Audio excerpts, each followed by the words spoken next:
Vamos lá? Então, Maurício, então a gente vai começar aqui. Claro que antes de mais nada eu tenho que agradecer muito a sua participação. O Maurício é um grande especialista entre outras coisas, nesse tema que a gente vai conversar.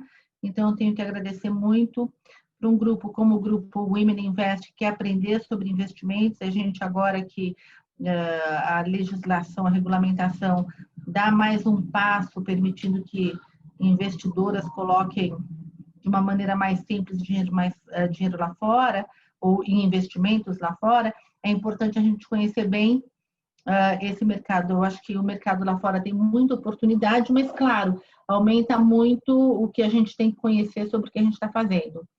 Então, eu vou pedir para o Maurício contar para a gente qual que é a experiência dele. A gente estava batendo um papinho antes aqui, mas se você puder nos ajudar com isso, eu te agradeço muito, Maurício. Claro.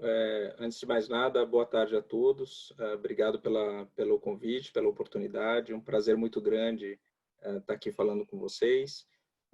Eu sou especialista de investimentos na Western Asset. A Western é uma asset, né, uma gestora global de investimentos. Nós temos mais de 450 bilhões de dólares sob gestão no mundo inteiro. Aqui no Brasil, nós estamos há mais de 15 anos já e temos mais de 45 bilhões de reais sob gestão, né, e uma grade completa de produtos. Então, a gente tem desde produtos soberanos, né, que seriam ali os mais plain vanilla, né, os mais tradicionais, até produtos de exterior com renda variável, com variação cambial, multimercados, renda fixa, enfim. E aí a gente usa a distribuição de diversos parceiros, né? Então, nós, como uma asset independente, usamos a distribuição de diversos parceiros para colocar os nossos produtos à disposição de pessoas físicas, clientes institucionais e assim por diante, né? E a Western faz parte de um grupo que é muito maior, inclusive, né? É um grupo que tem mais de 1,5 trilhão de dólares sob gestão.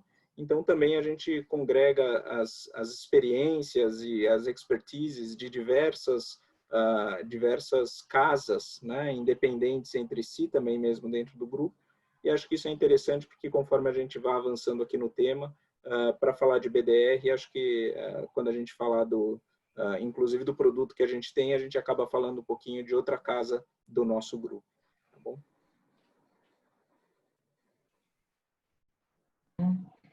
E a sua experiência, Maurício, só para... A minha experiência, eu trabalho em mercado financeiro há mais de 20 anos, né?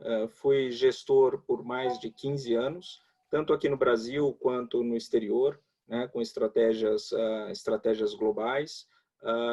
E tenho hoje uma posição, que é uma posição de especialista de produtos ou especialista de investimentos, que é usar a minha experiência de gestor para poder falar com o cliente, explicando para o cliente como são as estratégias, explicando como a gente está vendo o mercado, de uma forma um pouco mais próxima dos investidores. Então, como o Maurício falou, a Western é uma casa bem grande e isso é muito importante para a gente quando a gente fala de investimento no exterior, porque a gente está falando em conhecer aquilo que está lá fora. Só para dar uma introdução, o que motivou, então, e recapitular o que eu já conversei no grupo, o que motivou essa conversa aqui foi que a partir agora de setembro, talvez o Maurício, no dia a dia dele, esteja bem mais por dentro dos detalhes dessa mudança na legislação, mas a CVM, a partir agora de setembro, acho que a grande mudança aqui para a gente autorizou que a partir de agora investidores público em geral vão poder comprar BDR. O que significa isso de uma maneira bem simples? Significa que os investidores no Brasil, de uma maneira geral, vão poder investir em ações de empresas que não estão listadas no Brasil. Existe uma estrutura, que daí a gente chama de BDR, através da qual, e daí o Maurício, de novo, conhece bem mais do que eu, os bancos, formalizam isso, então eles geram como se fossem certificados. Então, em vez de comprar diretamente a ação lá fora, você vai comprar um certificado que representa a posse dessa ação lá fora, mas na prática você está sim investindo. Então, você quer comprar Apple, quer comprar Tesla, quer comprar ações que estão aqui, nem todas estão aqui, estão disponíveis em forma de BDR aqui no Brasil ainda, mas Maurício, tem o quê? 500 BDRs, mais ou menos isso? Um pouquinho mais de 500. Um pouquinho mais? Então, hoje, se vocês pensarem que o mercado brasileiro tem 400 empresas listadas, ou menos, e dessas metade investíveis, menos da metade investíveis, a gente já está falando que só em BDR a gente tem mais de 500 empresas que a gente pode investir lá fora. Então, o nosso horizonte de investimento já é bem amplo. Até hoje, né, até segunda-feira que vem, apenas investidores, de uma maneira geral, sempre eu estou falando, apenas investidores que têm pelo menos R$1 milhão em investimentos financeiros podem comprar essas ações. Então, o público em geral pode comprar ação de empresa brasileira aqui na Bolsa, mas não pode comprar BDR. Só quem tem mais de R$1 milhão pode comprar BDR. A partir de 1º de setembro, isso muda. Então, da mesma maneira que você pode comprar ações de empresas brasileiras, você pode comprar ações de empresas internacionais na Bolsa normal, contanto que elas já estejam empacotadas em forma de BDR. O que acontece? Acontece que, e daí mais uma coisa para o Maurício ajudar a gente, dentro da minha experiência, eu acho que vai ter muito mais bancos, os estruturadores de BDR trabalhando e trazendo empresas para cá. Então, eu não sei, essas 500 ou 600, eu não sei quantas, esse número vai aumentar bastante. Oi? E então, enfim, se você pudesse contar para a gente, Maurício, o que você acha disso e contar o que ele tem um fundo de BDR e os impactos que você acredita que isso vai trazer para a gente, como um investidor tem que olhar para esse tipo de investimento. Legal. Bom, acho que antes de mais nada, você já fez um bom resumo aqui. Você já está especialista também em BDRs. Como a Maria Helena colocou, o BDR, você não compra diretamente a ação, sei lá, da Apple, do Google, da Microsoft, né? Brazilian Depositary Receipt, o que você compra é um recibo que referencia a sua valorização ao preço daquela ação no exterior, né? A gente está falando aqui dessas empresas porque a grande maior parte dos BDRs que estão listados aqui no Brasil são de empresas americanas. Tem até uma questão técnica para isso, né? É a questão do fuso horário, né? A gente está ali mais ou menos sempre alinhados com o fuso horário dos Estados Unidos, né? E por que isso é relevante, né? Por que isso faz com que você tenha muito mais empresas americanas aqui de BDRs do que empresas europeias, por exemplo? Porque a liquidez do mercado de BDRs, ela é dada não pela negociação do recibo aqui no Brasil. Se o preço desse recibo reflete a variação do preço da ação lá fora, o que importa é a negociação da ação lá fora, para determinar o preço do ativo aqui dentro, né? Pois não, acho que temos uma pergunta. Temos, eu tenho uma dúvida. Se eu não vou ter a ação, quem vai emitir esse certificado? São os bancos escrituradores. Como é que funciona? Um banco, e quem emitiu muito desses recibos foi o próprio Banco da B3, né? Que é a bolsa local, ele fala, puxa, eu acho que tem interesse de investidor brasileiro por ação para ficar exposto à variação do preço da ação da Apple, por exemplo. O que ele faz? Ele vai no mercado americano, então ele remete dólares, né? Ele remete reais, converte em dólares. O emissor, o banco emissor. O banco, ele compra as ações e aí ele mantém essas ações em custódia lá fora. Então essas ações ficam travadas, né? E aí, uma vez que ele tenha essas ações travadas, ele fala, bom, se agora eu tenho essas ações travadas, eu posso vender um recibo referente ao que seriam essas ações. É como se ele estivesse repassando a ação sem repassar a ação de verdade, né? Ele só te dá um recibo dessa ação. O que acontece, portanto, é que Claro, aí você depois tem a mecânica dos BDRs, né? Tem um BDR que vale 2 ações, tem outro que vale 3, tem outro que vale 10. Isso indifere, né? O importante é que quando você compra o BDR, o preço do BDR reflete a variação do preço da ação lá fora. Então, se a ação lá fora valoriza 10%, adivinha, o BDR aqui dentro tem que valorizar 10%. Só que tem um senão. Se você teve que remeter reais e converter para dólares, a variação do preço da ação lá fora é em dólar. Portanto, você precisa converter isso para reais. Então, o BDR em si, ele é um instrumento que te dá exposição a 2 fatores de risco. Ele te dá exposição à variação do preço de ação, né, de cada uma das ações, mais a variação do câmbio.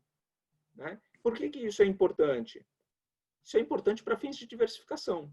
Claro, primeiro é importante saber que você tem a exposição cambial, claro, né, antes de entrar no investimento. Mas por que é importante? Porque é um mecanismo de acesso também a uma exposição à variação cambial para o investidor local através de instrumentos que não sejam com juros zero, por exemplo. Né? Muita gente fala, puxa, mas eu gostaria de ter dólar para proteger meu portfólio. Tá, legal, você pode comprar só dólar e ele vai ficar parado dentro do seu cofre, não rende nada, né? Ele só rende a diferença da variação cambial. Ou você pode comprar, por exemplo, um derivativo de dólar. E aí você vai ter o dólar, a variação cambial, mais o diferencial de juros. Isso, mas quanto estão os juros hoje? Muito baixos. Quando você compra um BDR, você passa a ter a exposição à variação cambial e a exposição ao mercado acionário mais dinâmico do mundo, com empresas mais dinâmicas, com fontes claramente geradoras de caixa e com uma diversificação que não se limita única e exclusivamente ao mercado americano. Porque mesmo a gente pensando na lista de BDRs atual, que é muito mais concentrada em empresas listadas nos Estados Unidos, quando a gente está falando de Google, Apple, Microsoft, Johnson, Goldman Sachs, JP Morgan, essas empresas, elas não são empresas americanas, elas são empresas globais. Né? O footprint delas é global. A exposição que elas provêm para o investidor delas não é uma exposição ao desempenho da economia americana, é uma exposição ao desempenho da economia global, naquele setor específico em que ela atua.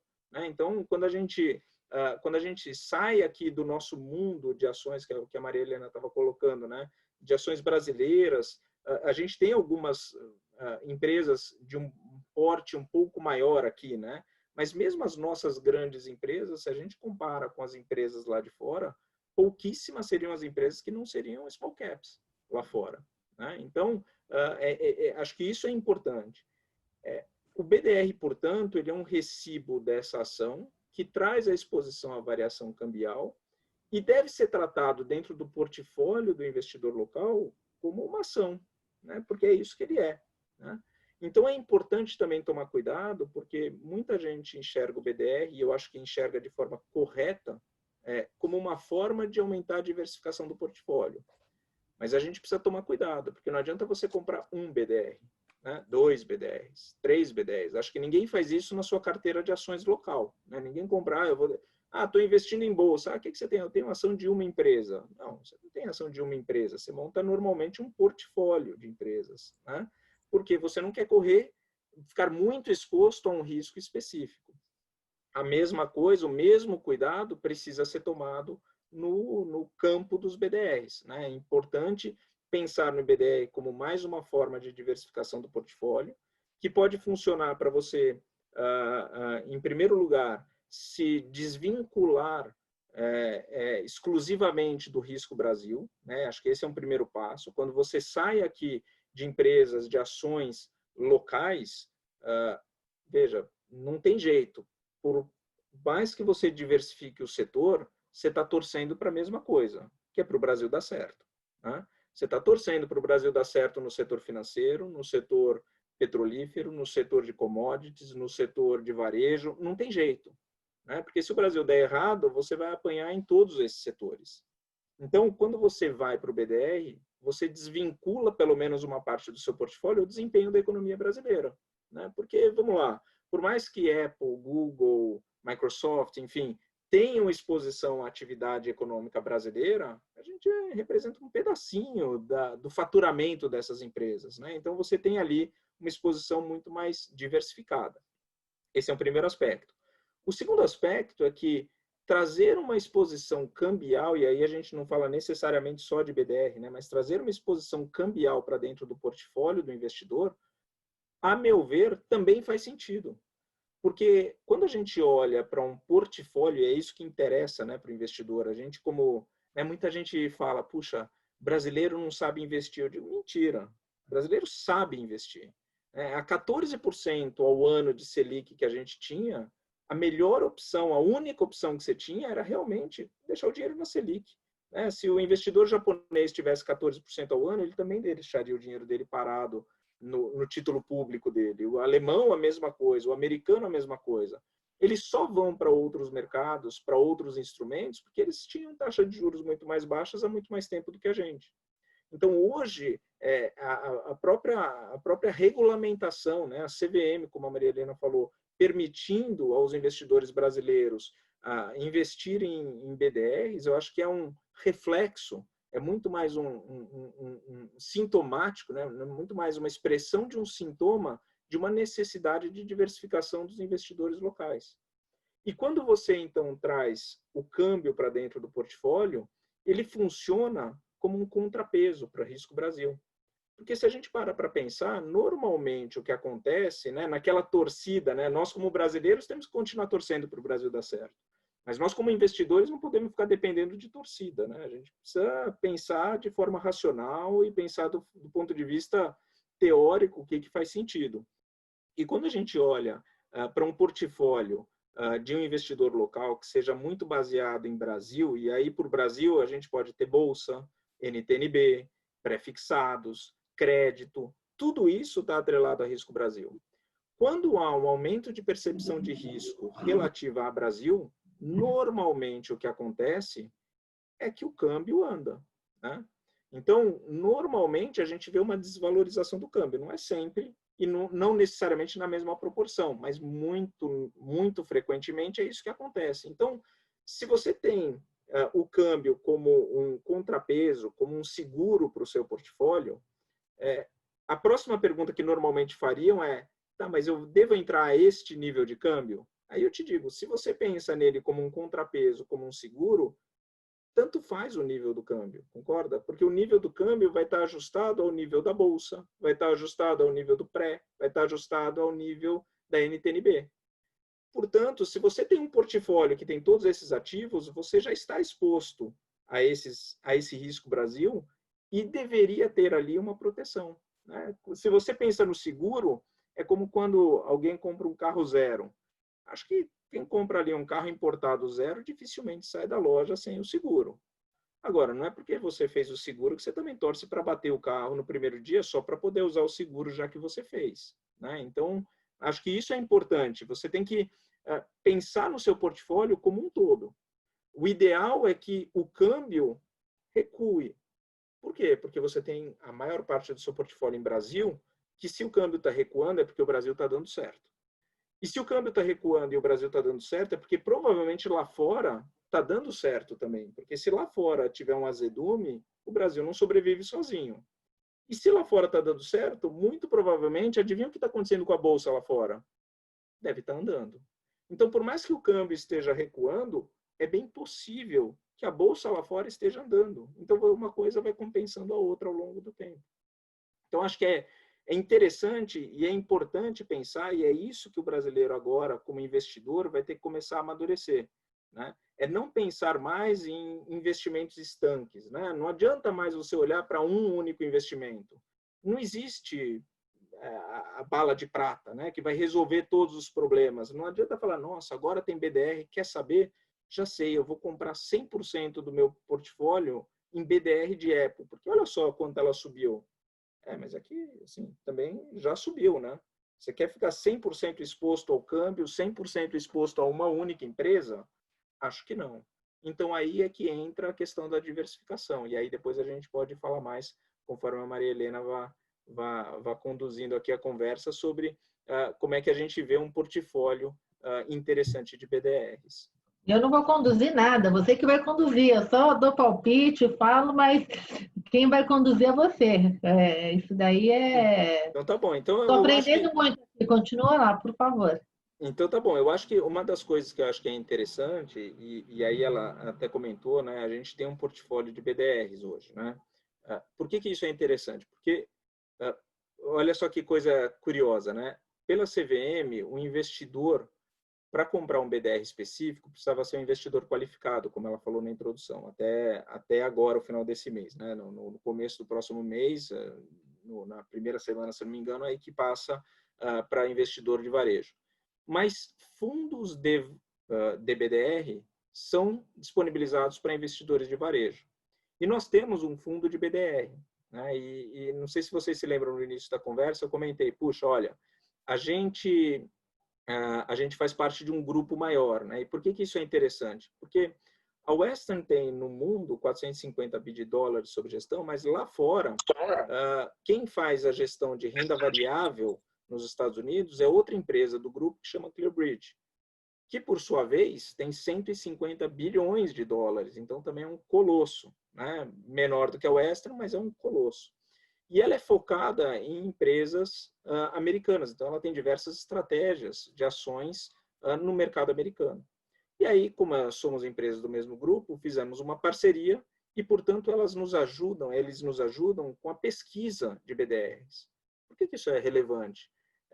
A Maria Helena falou no começo, né? A gente está falando aqui de 550 BDRs para um mercado brasileiro que tem algumas dezenas, né? Talvez não dê nem para dizer centenas de empresas investíveis. Então, é uma outra proporção, é uma outra magnitude de mercado. Apesar de sermos gestores profissionais e termos uma equipe aqui de mais de 60 pessoas no Brasil, não nos pareceu razoável, né? E não nos pareceu aqui justo com os nossos clientes imaginar e dizer para eles e tentar convencê-los que daqui do Brasil a gente conseguiria ter uma diferenciação em relação aos gestores que estão lá sentados e respirando o mercado americano há 50 anos, como a ClearBridge está fazendo. Seria a mesma coisa que imaginar que um gestor, sei lá da Indonésia, se propõe a fazer uma estratégia sobre o mercado brasileiro.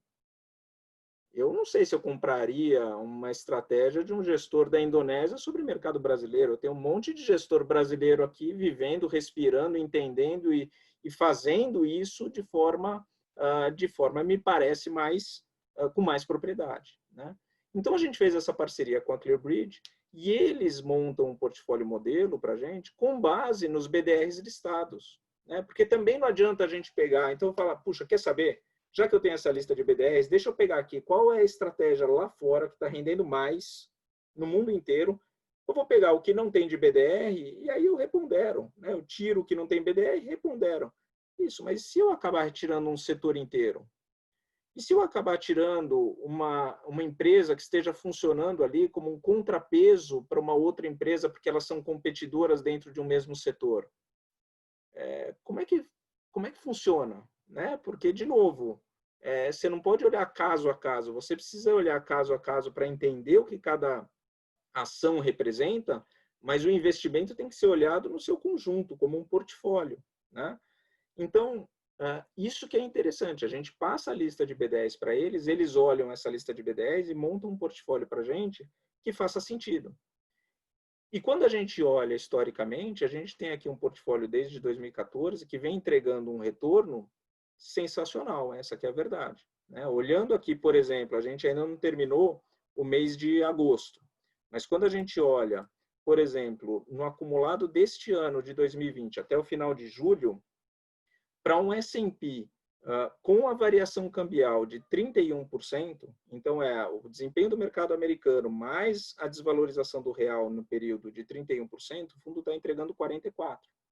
Então, ele está adicionando, nesses 7 primeiros meses, 13%.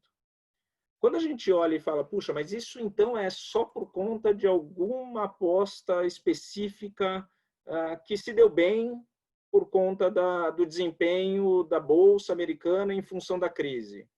Veja, quando a gente olha para o desempenho mês a mês, todos os meses deste ano ele adicionou valor.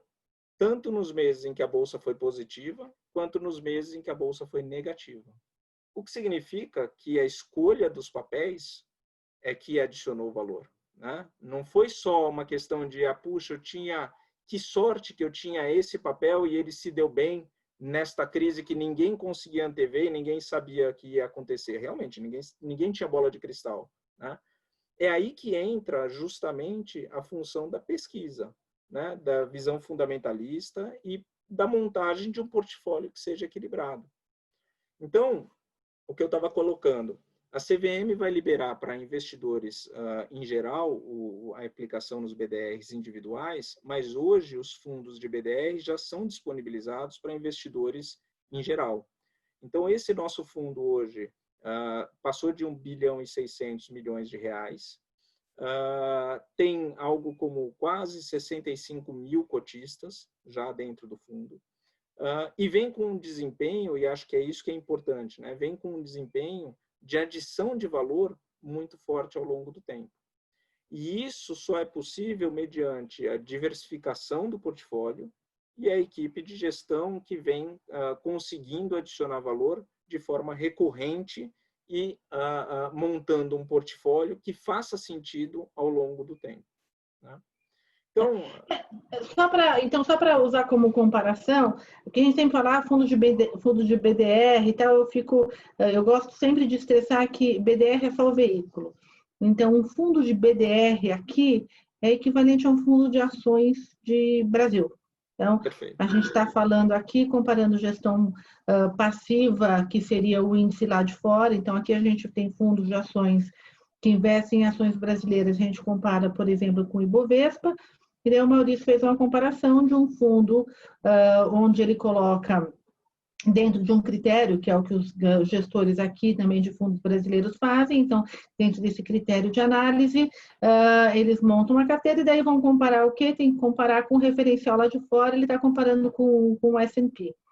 Então, isso, Maurício, para fundo como... Então, assim, eu gosto sempre, elas sabem disso, de recapitular para a gente... Então, a gente está falando o seguinte, o mercado agora, para quem gosta de investir em ação, amplia mais ainda.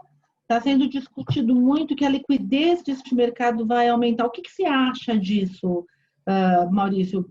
Você acha que vai aumentar muito o número de empresas? Os bancos que fazem isso, eles vão começar a oferecer mais e mais... como é que você acha que vai ser a velocidade disso? Veja, é que eu acho que o volume de negociação. Eu acho que, primeiro, começando pelo número de empresas, né? Eu acho que você já tem um universo de B10 bastante amplo, né? Quando a gente fala aqui de 550 empresas diferentes, todas elas, ou a grande maioria delas, large caps, você já tem uma excelente representatividade do mercado acionário americano, né? Acho que esse é um primeiro aspecto. O segundo aspecto é que acho que vai precisar ser, a Bolsa vai, ao longo do tempo, ir desenvolvendo e vai precisar ser endereçado a questão do fuso horário, né? Como é que você faz aqui um BDR de uma empresa, por exemplo, asiática, né? Ou listada na Ásia? Puxa, se durante todo o período de pregão aqui a bolsa lá está fechada, qual é a referência de preço que você tem, né? Acho que isso complica um pouco. No entanto, acho que, e você comentou aqui, né? Falando sobre a liquidez de BDRs, é importante a gente fazer uma distinção, né? A primeira coisa, quando a gente olha para a liquidez dos BDRs em si, a liquidez em tela no mercado local ela é muito baixa, né? Tem alguns BDRs que nem tem negociação por alguns dias, né? Mas por que isso não é um problema? Porque, de novo, a liquidez do BDR ela é dada pela liquidez do mercado acionário lá fora. Porque a liquidez ela só influencia no momento em que você precisa comprar ou vender um ativo. E se você não tiver negociação, você precisa ou pagar um prêmio ou dar um desconto muito grande para fazer a sua liquidez. Agora, se a referência de preço é o mercado lá de fora, e se aquele banco escriturador que constituiu o BDR pode criar mais BDR se ele vir mais demanda, e pode cancelar BDR se ele vir demanda pela venda, bom, basta se você tiver uma venda, por mais que não tenha uma contraparte no mercado secundário, entrar num broker e ele consegue ordenar ali o cancelamento desses BDRs. Então, a liquidez do mercado é dada pela liquidez do mercado lá fora. Então, até por isso, por exemplo, o nosso fundo de BDRs, diferentemente de um fundo de ações local que tem aí cotização D1, D3, por exemplo, o nosso tem mais 2 dias para pagar o resgate, porque você precisa contar a possibilidade de ter um feriado no meio do caminho. Ou um feriado aqui, ou um feriado lá. Imagina o 4 de julho. Aqui não é feriado. Mas se lá não tiver negociação, quanto vale a Apple hoje? Não sei. A verdade é que a gente vai ter que esperar o dia seguinte para saber efetivamente quanto vale a Apple no dia 5 de julho, né? Se o dia 4 de julho tiver fechado o mercado por lá. Então, isso é importante. Quando for operar, e para quem começar a operar BDRs individuais, né, é importante ter em mente isso, né? Olhar para o desempenho do mercado acionário de referência, né? Porque senão a bolsa aqui provavelmente vai estar negociando no dia 4 de julho, você teoricamente poderia vender uma ação de Apple, aí você fala, puxa, olha só, a ação de Apple aqui está valendo, sei lá, $100 aqui. Mas lá fora aconteceu uma catástrofe. Será que vale $100 mesmo? Será que eu deveria comprar essa ação a $100 mesmo?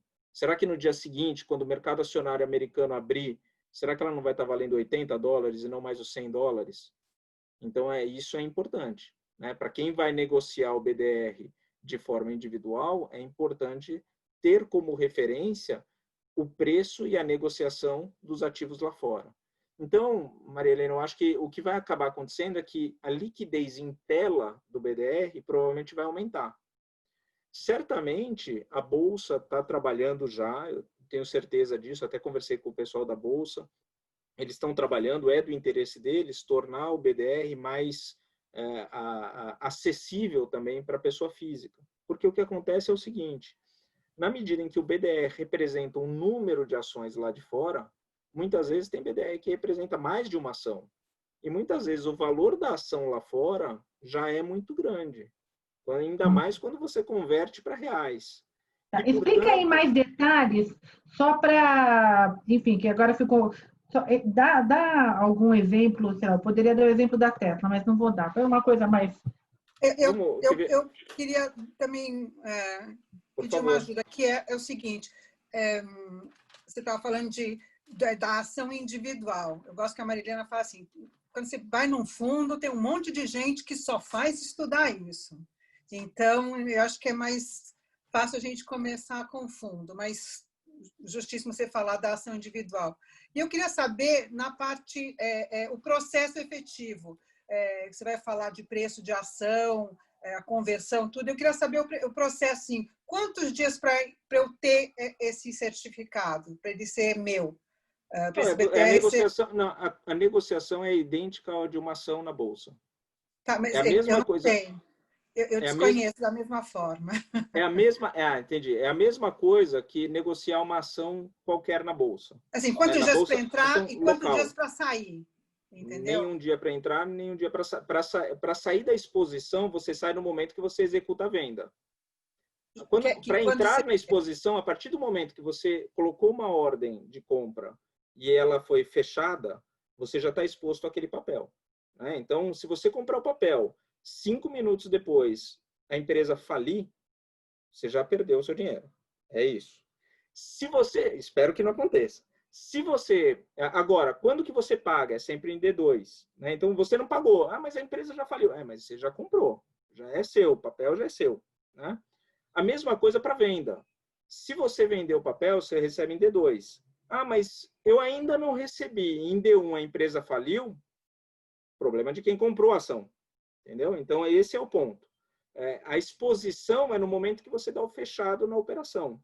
Fechou a operação, você já tem exposição ou você já saiu da exposição. Tá? E a lógica é a mesma para os BDRs. A negociabilidade é a mesma do ponto de vista mecânico na Bolsa. Né? Por que o fundo de BDR, então, aquilo que eu comentei, né? Por que o fundo de BDR tem esses dias a mais? Desculpa, Maurício, só aproveitar essa pergunta da Marina, só para falar. Marina, foi super bom você perguntar isso, porque esse é um ponto do BDR, tá? Assim, é que nem comprar uma ação aqui. Você tem, o mecanismo é o mesmo. Então, isso é muito importante. Então, na hora que a pessoa que gosta... Olha, custos operacionais.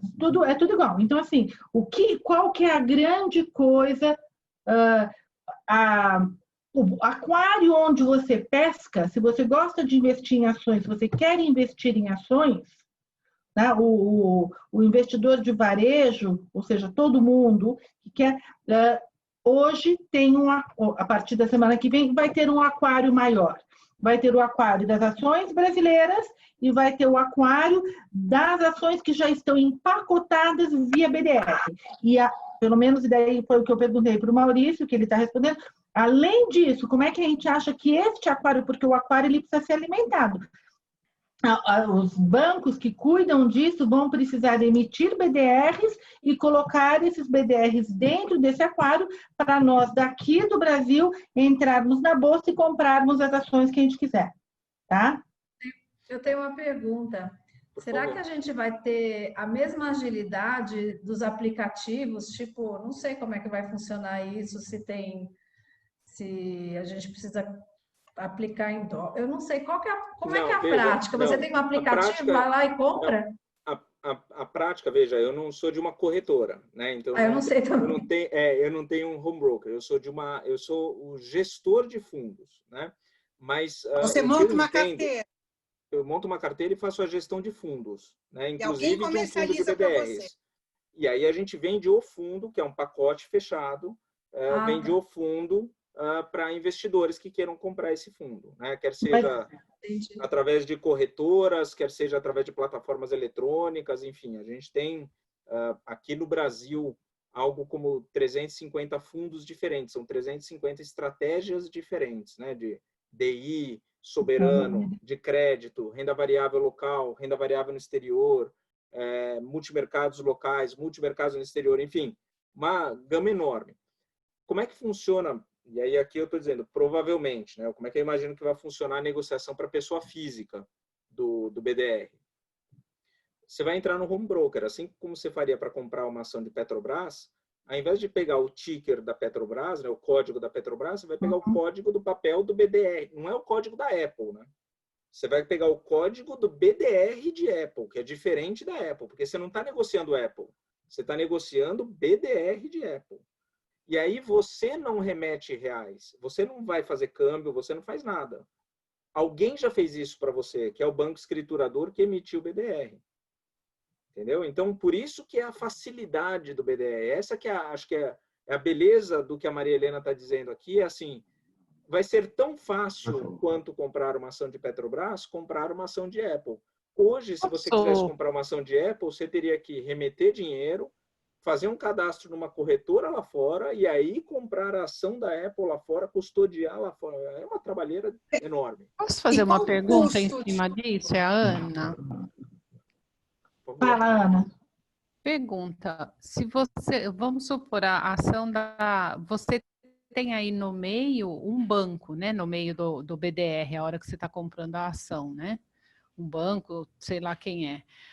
Se a ação, vamos supor, da Apple está valendo $500, você vai comprar em reais, você vai comprar pelo valor da ação da Apple transformada em reais ou tem um diferencial aí que você está dando para o banco? Veja, ninguém trabalha de graça. Né? Ninguém trabalha de graça, não tem jeito. Então, quanto mais intermediários, quanto mais intermediários em qualquer cadeia produtiva, você sempre tem, cada um tá tirando, tá mordendo um pedacinho. Faz parte, é assim mesmo. Sim. Eu não sei quanto é o custo para colocar o BDR, mas certamente tem um custo. O ponto é, qual seria a alternativa a esse custo? A alternativa a esse custo são duas. Ou você não fica com a exposição, ou você faz a exposição através de você remeter o câmbio, e aí você vai pagar um custo no câmbio, porque vai ter spread, vai ter corretagem, você vai ter que abrir uma conta lá fora, né? Entendeu? E aqui, por favor, me entendam, eu nem estou defendendo o BDR direto, né? Porque eu até prefiro que vocês entrem no nosso fundo de BDR, inclusive. Mas eu estou só explicando a mecânica, né? A mecânica você vai comprar um ativo em reais aqui. Ele está denominado em reais, né? Por isso que ele tem a variação cambial. Se a ação da Apple valia $500 e o dólar estava 4-1, você ia pagar R$2.000 por uma ação da Apple. Se a ação da Apple continuou valendo $500 e o câmbio foi para 5-1, quando você vender essa ação, esse BDR, perdão, dólar, você vai ganhar. Sim. Exato. A mesma coisa a variação do preço da ação. Tá, eu tenho uma dúvida, que é em relação aos custos. O que seria custo para mim como investidora, se eu entrar num fundo? Veja, o custo do fundo é a taxa de administração, ponto. Acabou. Para todo fundo, é isso que você tem, é o custo da taxa de administração. Isso eu estou falando para fundos que não sejam ETFs, né, que são os fundos negociados em bolsa. Para todos os fundos, você tem o custo da taxa de administração. Acabou. Ou taxa de administração e taxa de performance quando houver. No nosso caso, por exemplo, o nosso fundo de BDR cobra 1,5% ao ano de taxa de administração. Aquela performance que eu comentei para vocês, e hoje, olhando até a performance de ontem do fundo, ele está entregando o S&P 500 mais a variação cambial, mais 18% neste ano, já líquido da taxa de administração. Tá? O custo para negociação do BDR em si, eu não sei te dizer. Eu diria que é o custo que o seu broker for cobrar. Vai ter monumentos, vai ter negociação, você vai ter custódia. São os mesmos custos. Aí o melhor agente para te responder isso é realmente a corretora com quem vocês operam, até porque aí os custos são diferentes entre corretoras, né? Tá, mas no caso de Deixa eu te falar, Marina, espera um pouquinho só, deixa eu te falar. É importante a gente olhar, porque assim, a gente está, só para a gente não se perder aqui dentro daquilo que a gente está conversando. A gente tem que olhar que é o seguinte, BDR é uma representação de uma ação lá fora. Se você tem qualquer coisa, em qualquer parte do mundo, em qualquer mercado, se você tem um intermediário fazendo o papel de empacotamento disso, vai ter um custo. O custo, quanto mais este mercado for líquido, quanto mais ele acontecer, mais bancos irão querer fazer isso e mais a gente vai conseguir reduzir este custo, porque o objetivo é esse. Porque é aquela coisa, você vai ver, eu vou investir aqui, ou como o Maurício estava comentando, eu vou para uma corretora, eu vou fechar um câmbio, vou comprar ação lá fora, não sei o quê. Então, tem tudo isso. Então, o BDR, ele veio para estreitar e diminuir este custo. Em relação a fundos, é a mesma coisa. Você tem o custo de comprar uma ação, e não só o custo de comprar uma ação, mas também o expertise, você tem que entender aquilo que você mesmo falou, que eu sempre falo, e a mesma coisa para um fundo de BDR. Os custos, o fundo de BDR, ele está dentro da mesma legislação, ele está dentro da mesma estrutura, tá? Então, e daí, claro, como o Maurício, eles lá na Western têm um fundo gigante de BDR, o custo deles vai ser menor. Então, está aí mais um ponto que é ponto para fundos de investimento, né? Você tem um volume maior, você acaba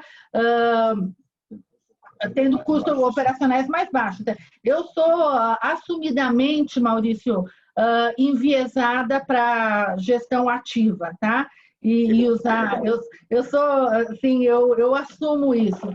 Então, mas então só por isso que porque assim, esse mecanismo, e tem muita coisa do mecanismo também, Marina, que a gente vai aprender a partir da semana que vem. Porque a hora que a coisa for implementada, mas teoricamente, eu estou olhando para a Silvana, teoricamente também, na hora de comprar, é o mesmo mecanismo. Você comprou uma ação, você comprou um BDR. Tá? Não, porque está aqui para o Maurício perguntar para ele, dado justamente o tamanho da Western e todos as associadas e afiliadas internacionais, certamente vocês têm comparação entre aquilo que seriam os fundos internacionais e os respectivos, eventualmente, FIDES locais, não é? E também os fundos de BDRs.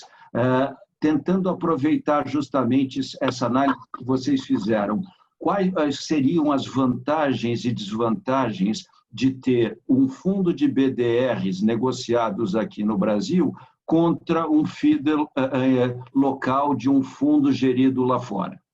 Tá bem. Acho que essa é uma pergunta interessante. Acho que a principal vantagem hoje do BDR, que é bem clara, é o fato de que ela está, do fundo de BDR, que ele já está disponível para público em geral. Explica. Deixa eu falar, porque ele complicou aqui um pouco a história. Ele complicou um pouco, porque senão a gente acaba ficando num bate-bola aqui injusto. O que está acontecendo é o seguinte: para investir no exterior, a gente pode, para investir em ações no exterior, você pode usar dois mecanismos via fundo. A gente pode usar dois mecanismos basicamente.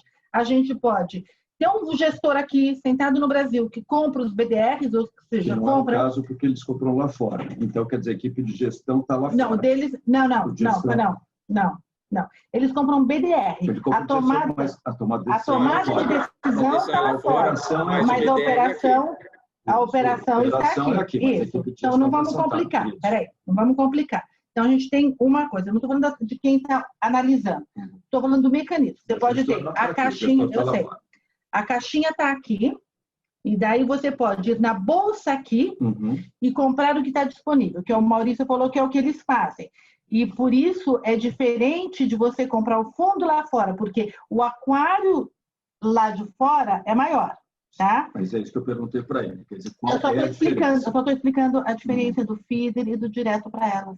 Tá? A outra opção é, em vez de comprar o gestor, comprar as ações que estão disponíveis aqui, você pode comprar direto um pedaço do fundo lá de fora. Então, a cabeça do gestor, quem toma a decisão de investimentos, continua estando lá fora, só que o aquário dele é diferente. Então, foi essa a pergunta. Agora, faça de novo essa pergunta, por favor. A pergunta é exatamente essa. Quer dizer, considerando aquilo que já existe pronto lá fora, né, e considerando a possibilidade de você utilizar a inteligência que está lá fora, mas a operação aqui dentro, quais são as vantagens e desvantagens comparativas, né, uma vez que você pode ou trazer o carro pronto ou trazer as partes e montar aqui.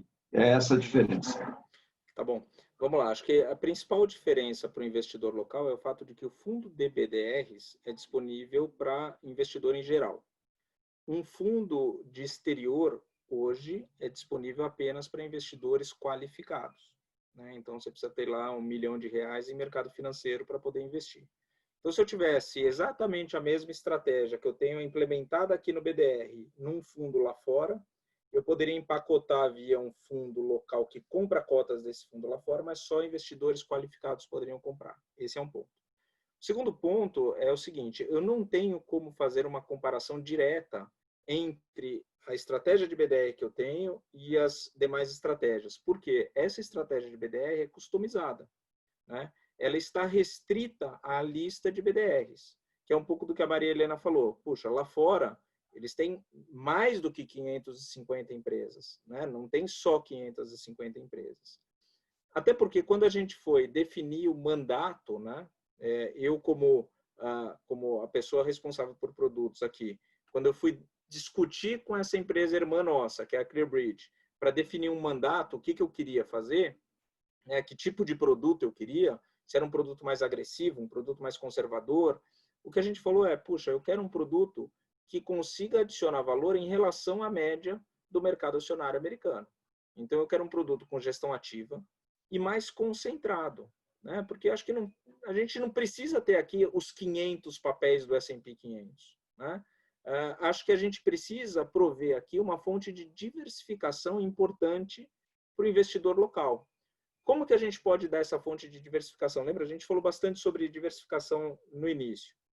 A primeira fonte de diversificação, só para recapitular o que eu falei, é a geográfica, né? Vamos chamar aqui de geográfica, que é eu saio de Brasil e vou para Estados Unidos e, na verdade, é aquilo que a gente falou, eu estou exposto ao mundo inteiro porque são empresas globais. Essa é a primeira fonte de diversificação. A segunda fonte de diversificação é a cambial, né? Porque eu saio de ter uma exposição 100% em reais e passo a ter um pedaço do meu portfólio, que é todo esse pedaço de BDRs, exposto à variação cambial. Mas tem uma terceira fonte de diversificação importante, que é a diversificação setorial. A Bolsa Brasileira é absolutamente concentrada em bancos e commodities, né? Quais são as empresas farmacêuticas que a gente tem? Quais são as empresas de tecnologia que a gente tem, de desenvolvimento de tecnologia, né? Quais são as empresas de energia ou de prestação de serviço para o setor de energia que não seja a Petrobras na Bolsa Brasileira, né? Então, você tem uma possibilidade de ter uma diversificação setorial. Diversos setores da economia não estão nem representados ou, no mínimo, são muito subrepresentados na nossa Bolsa.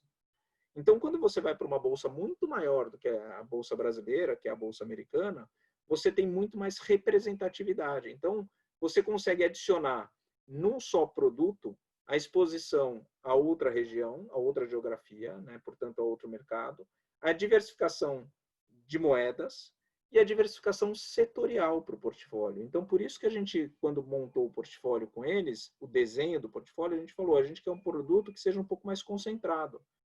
E por concentrado, a gente está falando aqui de ter 35 a 40 papéis dentro do portfólio. Então, também não é tão concentrado para padrões brasileiros, né? Porque produtos brasileiros muitas vezes têm menos ações, mas tem menos ações porque tem menos opções de ações, né?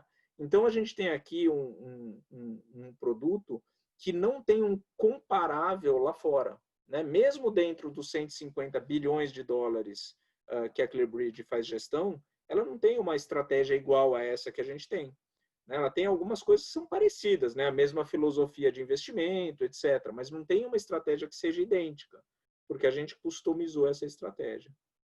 Então, a seu favor também, a seu favor... Tropicalização do investimento lá fora, claro. Não, mas tem uma outra coisa. É o filtro natural de quais BDRs vão estar disponíveis aqui, né? Sim. Então, já é um filtro. Os bancos, por uma questão de demanda, porque nenhum banco vai emitir um BDR de uma ação sem negociação. Então, já é um filtro muito bom. Mas eu gosto sempre, Maurício, de entrar e fazer umas aulinhas, assim, sabe, para ajudar. O Maurício falou bastante de large cap. Eu sei que, mas só para lembrar o conceito, né, que a gente pode dividir as ações pelo tamanho delas, pela capitalização, que é preço vezes o número de ações emitidas. Então, a gente tem small, mid e large cap. Aqui, a ação, e o Maurício falou lá atrás, então eu só queria estressar isso, as nossas grandes empresas, elas não são small caps dentro dos conceitos norte-americanos. Então, a gente está falando aqui que também, além disso, a gente está tendo acesso a empresas muito grandes. Então, eu só estou falando porque daí via, seja o fundo do Maurício, ou para quem gosta de se aventurar e investir diretamente, o BDR é uma coisa que traz uma proteção no sentido de já fazer esse filtro e te expor a grandes empresas. Então, desculpa, Maurício, mas não, é isso aí. E acho que, e aí é uma questão, todas essas questões que eu coloquei, essas fontes de diversificação e esse ponto que a Maria Helena colocou, são pontos que são inerentes ao próprio BDR individual ou ao meu fundo, que é um conjunto de BDRs, né? Um portfólio 100% investido em BDRs. Aonde está o diferencial do meu fundo? É justamente na gestão ativa, né? Que é a adição de valor, como eu coloquei, quase 19% neste ano. E por que isso? Porque a gente faz uma escolha de papéis que é diferente da composição do índice S&P 500. Né? Ela tem um peso um pouco maior numa ação, um pouco menor em outra. De novo, o S&P 500 por construção, 500 papéis. Se o meu portfólio tem entre 35 e 45 papéis, 40 papéis, está claro que nesses papéis que eu tenho, certamente eu vou ter mais peso do que tem dentro do índice, mas eu não tenho as outras 450 ações. Né? Então, aí é que entra a capacidade de gestão, aí é que entra ter um time, que é o que a Maria Helena falou, que está 24 horas por dia não, que ninguém trabalha 24 horas por dia, mas que está 24 horas por dia lá naquele mercado, né? Trabalhando e respirando o tempo todo esse mercado acionário com 60 pessoas só no time de investimento dedicadas a montar portfólios, né? Olhando ação por ação, entendendo qual é o papel de cada uma dessas ações e claro, fazendo um portfólio montando um portfólio que faça sentido, né? Então, acho que isso é importante. E esse aspecto que eu estou colocando, eu acho que ele é válido não só para BDRs. A gente está falando aqui de BDRs, mas acho que isso é válido para investimentos em geral. Em renda fixa, renda variável, multimercados, em tudo, né? É importante, eu acho que, ter em mente que se você não trabalha especificamente dentro do mercado financeiro e dentro do mercado financeiro com gestão de ativos, é porque a sua especialidade é outra, né? Então, acho que a vantagem de ter um fundo de investimento gerido por alguém que seja especializado em gestão é que você consegue focar naquilo em que você consegue adicionar valor, né? Trabalhar naquilo que você consegue adicionar valor e deixar alguém que consegue adicionar valor fazer o seu dinheiro render. Acho que essa que é a vantagem da gestão ativa, né? Mas deixa eu falar, antes de você falar, só vou fazer um comentário a respeito disso. Eu sou defensora da gestão por um profissional. Só que sim, existe um número crescente de investidores individuais da Bolsa e existe sim pessoas que gostam de fazer isso, que acreditam que isso funcione e assim, e tem o seu lado positivo. Então, eu volto a falar na BDR como um veículo que amplia, acho que o aquário é um bom exemplo, este aquário no qual investidores que querem investir diretamente podem pescar. Tá? Então, eu quero estar tendo uma pandemia e eu quero ir para a ação da Zoom. A Zoom acho que está listada. Tem BDR de Zoom, Maurício? Eu não me lembro, agora eu não sei de cabeça. Eu olhei a lista outro dia, eu acho que eu vi Zoom. Mas, enfim, então, assim, você consegue essa agilidade também. Então, se você quer investir em ações, hoje o nosso aquário está ficando bem maior e isso é muito importante para o tema BDR. Desculpa. Aproveitando o ponto de vista do Maurício e da Western, é alguma coisa que não está diretamente ligada ao fundo, mas que a gente sempre na Women Invest gosta também de falar um pouco sobre alocação e coisas assim. Maurício, vocês na Western têm algum ponto de vista com relação ao que seria uma alocação internacional em ativos internacionais para um portfólio local? Quer dizer, qual seria uma ordem de grandeza que faria sentido, como você disse, dada a diferença de importância entre o Brasil e o resto do mundo? O que vocês veem aí como sendo uma alocação que começa a fazer sentido agora que a gente dispõe de instrumentos que estão aí, que oferecem boas vantagens para nós? Essa é uma pergunta difícil, porque eu acho que ela tem que ser olhada caso a caso, né? Por exemplo, uma pessoa que, se você pensa na exposição internacional como uma diversificação ou como um contrapeso para o portfólio local, aquele investidor que tenha, por exemplo, 100% do portfólio em bolsa local, acho que ele tem que ter um bom peso de exposição cambial para funcionar como um contrapeso para toda essa volatilidade do portfólio dele, né? Agora, aquele investidor que está ali com 90% em DI, 10% em bolsa, talvez ele precise ter uma alocação menor em exterior, porque a parte que ele tem para diversificar é um pouco menor, né? Ou para ele funcionar como um contrapeso.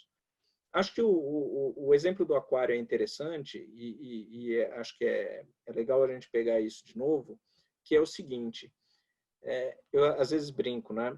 Se eu chegasse aqui para vocês e dissesse, olha, eu tenho aqui uma estratégia que é muito boa, ela investe 100% em títulos da Venezuela.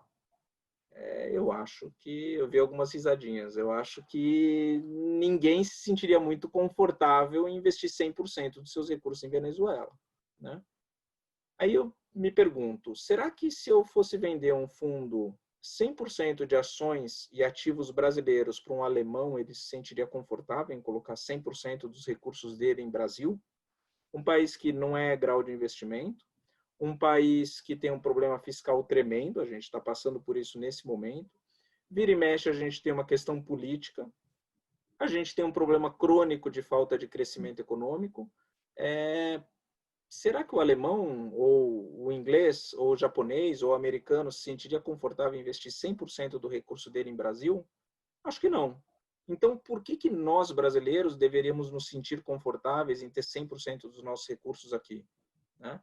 Manter 100% dos seus recursos em Brasil significa que você tem uma premissa, que todas as melhores opções de investimentos do mundo estão concentradas no mercado brasileiro. Porque se essa premissa não for verdadeira, você deveria ter exterior. E dada a diferença de tamanho de mercados e de desenvolvimento de mercados, certamente você tem que ter exterior. Então, para responder a sua pergunta diretamente, é difícil, né? Falar, puxa, eu acho que tem que ter 15, 20, 30% de exterior. Eu acho que depende do caso a caso, né? Depende de qual seja o objetivo, depende do que estamos falando de exterior. Né? Acho que uma coisa importante é lembrar, exterior não é uma classe de ativo. Né? O que é classe de ativo é renda fixa, é renda variável. Isso é classe de ativo.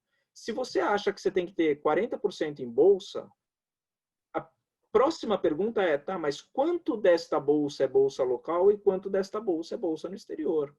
Eu acho que é assim que você tem que olhar para exterior, né? Como uma forma de diversificar a sua exposição a essas classes de ativos em si. Né? E entender que a quantidade de opções, a quantidade de estratégias, a quantidade de instrumentos que você tem no exterior é significativamente maior do que a quantidade de instrumentos, estratégias e, enfim, ativos que você tem no mercado local. Okay. Obrigado. Eu tenho uma outra pergunta. Quanto ao imposto de renda, vai existir uma taxa fixa para tudo? Tem alguma ideia disso? Mesma coisa, Silvana, é que nem você comprar IVVB11. BDR é a mesma coisa, não tem diferença nenhuma. Até vou comentar aqui, tá, Maurício? Saiu outro dia no Valor uma matéria que fazia uma diferenciação. Não existe. Nos fundos CVM, eles são classificados, a única coisa é que se o fundo investe no exterior, ele tem que colocar lá no finalzinho investimento no exterior. Mas o tratamento ele vai ser se é fundo de ações e tem ações lá dentro, ele vai ser tratado como o tratamento fiscal é fundo de ações, se é multimercado vai ter como cota, é tudo igualzinho, não vai fazer diferença. Certo? Respondi certo, Maurício? Às vezes eu não aguento. É isso aí. Tá bom. Gente, olha, nós estamos aqui há 1 hora. Como eu gosto muito desse assunto, eu poderia ficar conversando até amanhã. Mas eu quero agradecer a todo mundo. Quero saber se alguém tem alguma outra pergunta para a gente aproveitar esse finalzinho. E quero pedir uma coisa para o Maurício. Passando a pandemia, passando o confinamento, você convida a gente para ir na Western? Claro. Faz uma apresentação para a gente lá? Vai ser um prazer. A gente recebe vocês lá. Vai ser um prazer. Aí a gente pode falar de BDR e outras estratégias de exterior. A gente tem fundos de multimercados, juros e moedas global no exterior com hedge. A gente tem estratégias com exposição cambial, sem exposição cambial, fundos de renda fixa ativa, que estão em diversas plataformas. Nós fomos eleitos o melhor gestor de renda fixa do Brasil por diversos anos. A gente tem dos 45 bilhões de reais, a gente tem muito de dinheiro de clientes institucionais, né? Então fundos de pensão com relacionamentos que já completam mais de 30 anos. Aí vocês falam, poxa, mas Maurício, você falou que vocês estão há 15 anos no Brasil. É que a Western está há 15 anos no Brasil. Né? Mas a operação que ela comprou aqui no Brasil para fincar os pés aqui era a operação do Citibank. Então, essa operação, o time já está junto há mais de 15 anos, inclusive. Né? Então, é uma experiência muito legal e vai ser um prazer receber vocês na Western. Com o maior prazer, a gente combina assim. Muito obrigada. Alguém tem mais alguma pergunta? Tudo bem? Bom, e sempre podem me escrever, tá? Eu provavelmente um montão de coisa eu posso depois escrever para o Maurício pedindo ajuda, mas se é isso, super obrigada, Maurício. Só elogio, foi muito bom, Lena e Maurício. Obrigada, viu? Muito esclarecedor. Que legal, bom, ficamos obrigado. felizes. Tá bom. Então, obrigado. Fica aí, vamos ver, a gente vai ter, a partir da semana que vem, vai ter um movimento, eu acho que as autoridades regulatórias, ou reguladoras que cuidam disso estão vendo muita coisa, todos os participantes, mas para tudo, nos últimos 10 anos eu batalhei muito por investimento no exterior, então eu acho fundamental essa mudança estar acontecendo, tá bom? Muito obrigado a todos. Obrigada, gente. Obrigada, Helena. Obrigada, tchau. Obrigada, Maurício.